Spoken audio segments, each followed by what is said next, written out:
Et si j'étais complotiste? Alors oui, je sais, le titre est un peu provocateur, mais je dois vous avouer que depuis le début de la création de ce podcast, le podcast il a presque 1 an, eh bien j'ai ce titre en tête pour un épisode.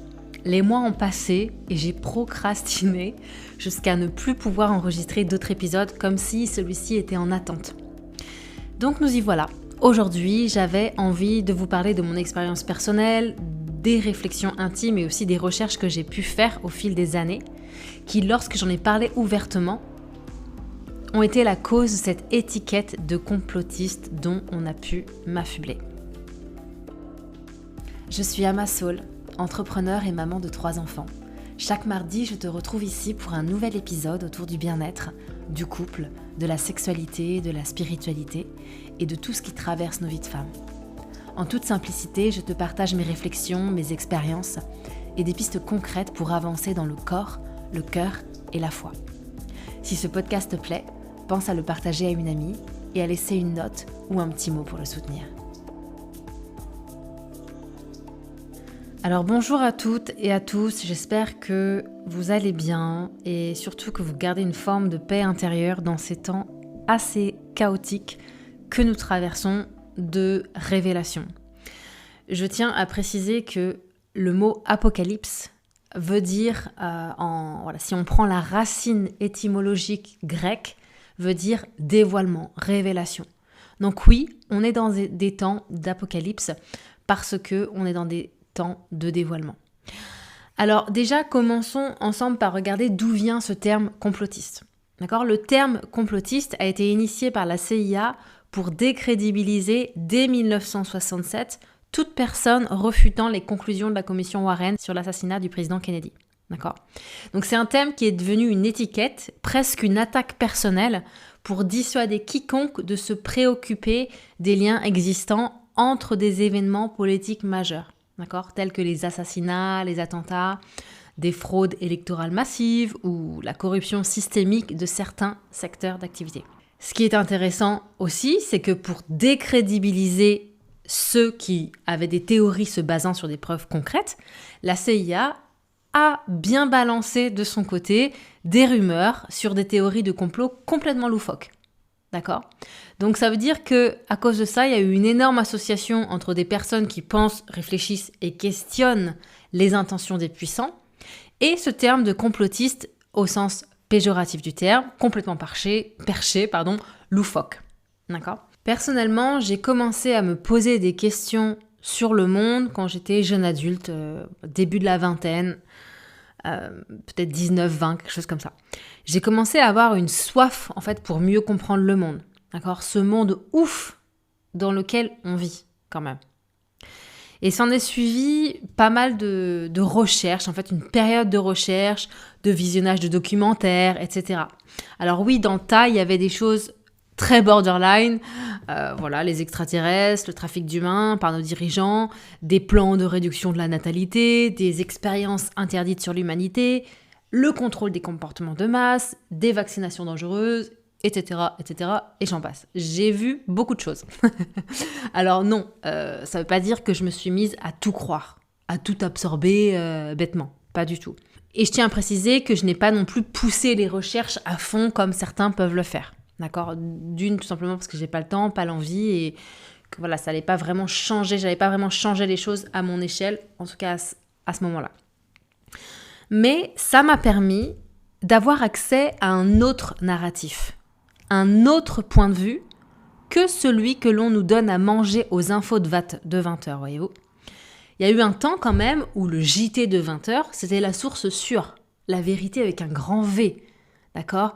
Beaucoup de Français prenaient le JT de 20h comme la source d'information principale et ne questionnaient même pas la véracité des propos et des événements cités. Donc m'informer autrement, à travers d'autres sources, m'a tout simplement permis d'ouvrir l'horizon des informations. D'accord ? Au lieu de manger seulement d'une source informationnelle, je me suis confrontée à d'autres sources. Pas pour croire tout, non, juste pour ouvrir. Ok, qu'est-ce que les autres ont à dire finalement ? Et Ce, bien sûr, pour me faire mon humble point de vue. Alors, bien entendu, il est très difficile d'être objectif complètement quand on sait que tout peut être trafiqué. Des photos, les vidéos, les témoignages, voilà. Et encore, à l'époque, il n'y avait pas encore l'intelligence artificielle. Mais il y avait, bien entendu, déjà des trafics de vidéos, etc. Donc, on peut pas savoir, en fait, si c'est la vérité vraie. Donc, il nous reste quoi ? Il nous reste notre envie de comprendre, notre intuition, notre bon sens, notre discernement et encore une fois, cette humilité que nous ne saurons jamais la vérité vraie de tout. Et voilà que depuis quelques années, assez récemment finalement, de plus en plus de soi-disant théories du complot sont révélées au grand jour. Tiens donc, la majorité semble surprise, je ne peux pas en dire autant, d'accord ? Mon intuition ne m'avait pas trompée sur certaines choses.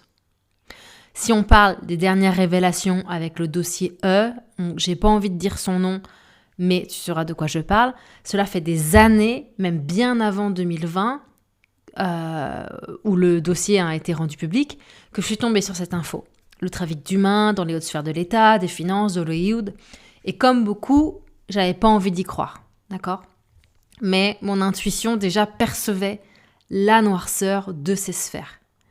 Et si j'osais en parler, on m'affublait encore de complotiste, de perché, d'accord ? Et ce mot complotiste, il est presque devenu une insulte, d'accord ? Et honnêtement, je me dis, mais vous êtes si naïf ? Vous pensez vraiment, vraiment que le gouvernement ne veut que notre bien-être ? Et vous pensez vraiment qu'il n'y a aucune action planifiée et dissimulée en vue de nuire à une personne, un groupe de personnes, voire un peuple entier ? Dans cette situation, il y a vraiment deux choses en moi qui sont présentes. Premièrement, je n'arrive pas à comprendre comment d'autres humains peuvent être aussi maléfiques. Genre, je peux le comprendre avec mon mental et mon analytique, mais dans mon cœur et dans mon âme, j'arrive tout simplement pas à comprendre. Et deuxièmement, j'arrive pas non plus à comprendre comment les gens peuvent être aussi naïfs pour croire que ces institutions ne nous veulent que du bien. Non mais allô quoi, si t'as la ref. Exemple tout bête sur Monsanto.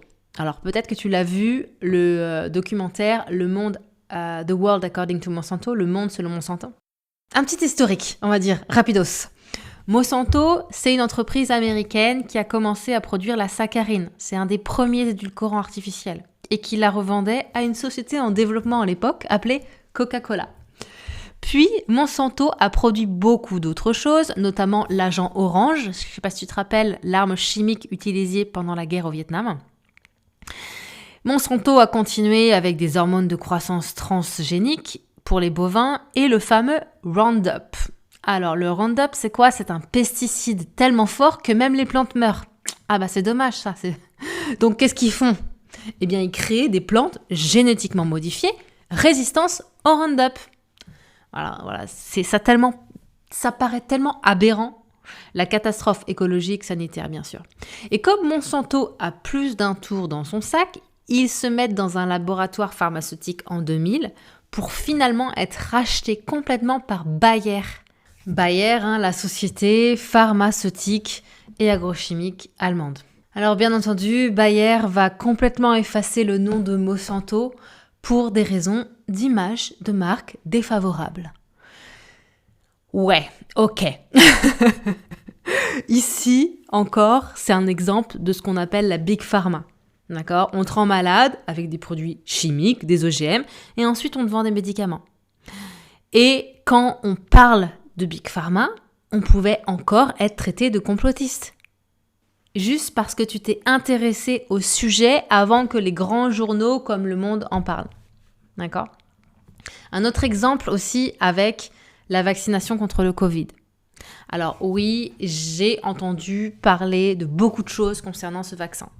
Et honnêtement, savoir ce qui est vrai ou pas, c'est assez compliqué. D'accord ? Même si en même temps, je ne pouvais pas rejeter en bloc toutes les théories, même un peu folles. Parce que quand on regarde autour de soi, le monde est fou, en fait. La folie humaine, presque, ne m'étonne plus. D'accord ? Et ce qui s'est passé avec la vaccination pour mon cas, c'est qu'il y avait une chose qui était sûre, c'est que tout mon corps, mon cœur et mon intuition m'ont dit « ne te fais pas vacciner ». Alors je ne l'ai pas fait. J'ai suivi mon intuition parce que c'était la seule alternative pour moi. Quand j'en ai même perdu mon emploi, à cette époque, je donnais des cours de yoga dans une association. Et donc, ça m'assurait de faire plusieurs cours par semaine et ça m'assurait presque un SMIC mensuel. D'accord ? Donc, j'avais une certaine, on va dire, sécurité. Et en refusant la vaccination, ils m'ont congédiée. Bon, au début, je me dis, bon, c'est juste un choix personnel, c'est juste une intuition par rapport à mon corps. Ok. Les mois passent et qu'est-ce qu'on apprend ? Tiens, tu peux attraper le Covid même si tu es vacciné. Ok.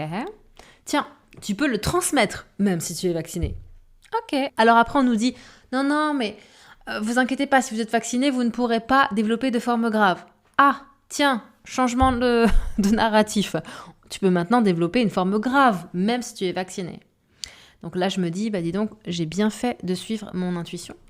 Malheureusement, les mauvaises nouvelles ne se sont pas arrêtées là. Et j'avoue que j'aurais préféré me tromper. Ma sage-femme, notamment, me dit que les troubles gynécologiques sont sans précédent. Qu'elle a vraiment remarqué un avant et un après la vaccination. Par exemple, des jeunes femmes dans leur vingtaine voient leur menstruation s'arrêter après la vaccination. Des femmes matures en ménopause voient leur menstruation revenir. Ma maman aussi me dit qu'il n'y a jamais eu autant de décès là où elle travaille. Ça fait 30 ans qu'elle y est, elle n'a jamais vu ça. D'accord ?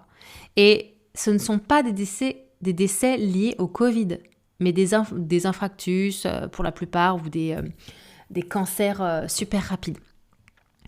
Et autre chose assez bizarre ou surprenante, c'est que la France ne peut pas donner de statistiques quant aux personnes décédées si elles sont vaccinées ou pas. Donc, je trouve que c'est plutôt, plutôt bien fait, cette omission, je sais pas. Et la même chanson revient. Mais quelle complotiste, celle-là. Bon, ok. Alors, attention, je dis pas que je détiens la vérité, loin de là. Mais j'essaye de faire preuve de discernement, même si cela implique être à contre-courant avec l'opinion générale. Et d'ailleurs, j'ai aucun attachement à telle ou telle théorie. C'est-à-dire qu'en fonction des informations que je reçois, de mon discernement, de mon intuition, mon opinion sur les choses peuvent changer. D'accord ?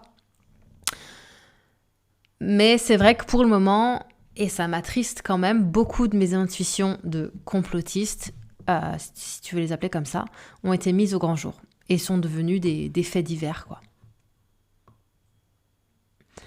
Un autre exemple assez intéressant aussi, je ne sais pas si tu connais, le neveu du psychanalyste Sigmund Freud, que tu connais bien. Donc son neveu, c'est Édouard Bernays, et il est considéré comme le père de la propagande politique et d'entreprise, ainsi que de l'industrie des relations publiques, qui ont fortement contribué à développer le consumérisme occidental. Et donc, le neveu de Freud, justement, Édouard, à la demande de l'industrie cigarettière, il cherche à faire tomber le tabou de la consommation du tabac par les femmes et il organise carrément des visuels et des défilés médiatisés de fumeuses jeunes et jolies de Vogue. D'accord ? Elles affirment leur indépendance, leur émancipation par l'acte de fumer en public en revendiquant le slogan selon lequel elles ont allumé les torches de la liberté. Waouh, propagande plus. Et d'ailleurs, ce neveu-là, Édouard, il a aussi incité les études médicales pour que le petit-déj à l'américaine, donc tu sais, avec les œufs, avec le bacon et tout, soit considéré comme bon pour la santé. Il a incité les études médicales. Ah tiens, on peut inciter les études maintenant ? Pourquoi faire ? Ah, vendre plus de viande, pardi. Mince.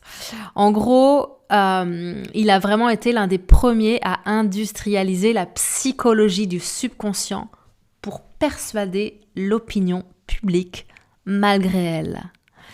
Et d'ailleurs, dans son ouvrage « Les Arrogants », c'est Sophie de Mijola-Mellor qui le cite quand il parle lui-même d'organiser le chaos. Donc, Édouard Bernays, dans Propaganda, dit « La manipulation consciente, intelligente, des opinions et des habitudes organisées des masses joue un rôle important dans une société démocratique. Ceux qui manipulent ce mécanisme social imperceptible forment un gouvernement invisible qui dirige véritablement le pays. Alors là, si on n'est pas dans le corps du complot, entre guillemets, alors je rappelle que complot, c'est tout simplement un projet concerté secrètement afin de nuire à quelqu'un, à une institution, etc. Donc on est quand même en plein dedans, vous trouvez pas ? Et Edward Bernays continue, toujours dans Propaganda. La propagande est l'organe exécutif du gouvernement invisible. Donc comment on ne peut pas être d'accord sur le fait que dans notre monde, il y a un petit groupe de personnes qui planifient et dissimulent leurs intentions, qui, non, sont loin d'être pour notre plus grand bien. Autre info intéressante, by the way, devine qui est le petit-neveu de Bernays. Mark Randolph, le fondateur de Netflix. Comme quoi, bon, je te laisse avec ton discernement quant à cette information. Mais voilà, on peut faire des liens aussi sur tout ce qui nous est mis dans le cerveau pour justement, tout simplement, nous manipuler. Voilà. Donc finalement, être complotiste, pour moi, c'est tout simplement avoir du discernement quant à ce monde dans lequel nous vivons. C'est confronter les informations pour essayer d'y voir plus clair et d'être réaliste. Parce que oui, on le sait, il y a une minorité qui nous gouverne, qui nous contrôle, qui nous manipule, et ce n'est pas pour notre plus grand bien. Et en plus, on nous le dissimule. Donc continuons à réfléchir, à questionner, à être connectés à notre intuition pour faire des choix éclairés lorsque les choix s'offrent à nous, pour avoir des actions alignées et, comme le colibri, en fait, apporter notre contribution et notre impact dans notre intégralité. Voilà, je vous souhaite une belle journée et à bientôt. Merci d'avoir écouté et si cet épisode t'a parlé, pense à le partager ou à laisser un petit mot pour soutenir le podcast. On se retrouve mardi prochain. D'ici là, prends soin de toi.